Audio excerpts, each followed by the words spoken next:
Hello everyone, my name is Anamika Tiwari, Teaching Associate of Rama University from Department of Biotechnology. Today I am going to give a video lecture on normal flora. Normal flora is defined as the community of microorganisms in or outside of the body, example bacteria, viruses, fungi, protozoa, etc. The normal microflora presents in the parts of the human body which are exposed to, like in digestive system, some microorganisms such as Staphylococcus aureus, E. coli are present.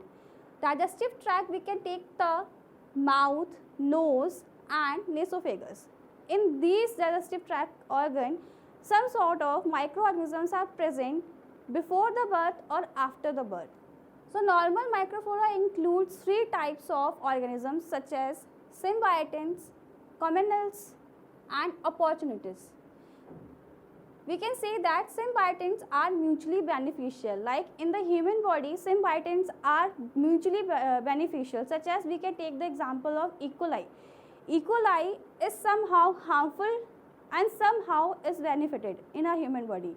Like E. coli provides vitamin K and vitamin B in return when we provide moist nutrients to the E. coli, which are rich in the environment. If we take commensals, one organism gets benefits and other is neither helped or nor harmed. Means if we take the example of Staphylococcus, which is present on the skin, it is neither harmed or nor benefited to the human body.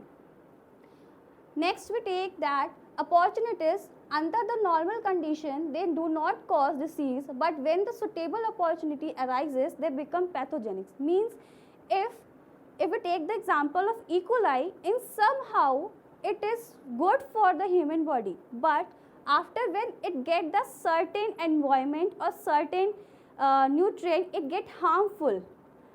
E. coli normally present in digestive tract, but when it enters in the urinary tract, it becomes very harmful. So E. coli is also can be a good bacteria or a bad bacteria to the digestive system and urinary tract. Types of microflora are, there are two types of microflora. First is resident flora, second is transient flora. Resident flora microorganisms are always present in our body and acquire rapidly during and after birth.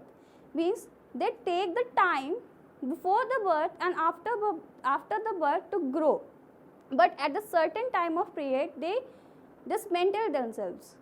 Second, transient flora are the microorganisms that live in or on the human body for the short period, then move in or off die. Means they are in the human body, but in the short period they can be dead or can be moved out of the human body system. Here I have mentioned some flora, some microorganisms which affect the human body in different perspectives. Such as if we take the respiratory tract, in some organs such as nose, mouth and throat, these type of respective organisms can damage them or they can harmful for that respiratory tract. Such as we can take the example of nose. In nose, Staphylococcus aureus is very harmful. If we take the example of mouth and throat, Streptococcus viridans are very harmful for the mouth and throat. If we take the example of intestine tract, in a small intestine, Streptococci and yeast affect the small intestine, which are very harmful.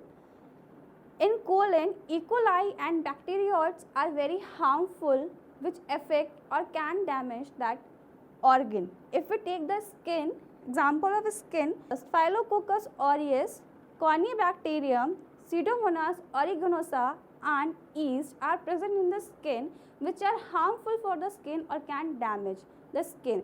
So we have to protect our human body or protect our body from the microorganisms which are very harmful for our human body, for our digestive system, for our skin and so on.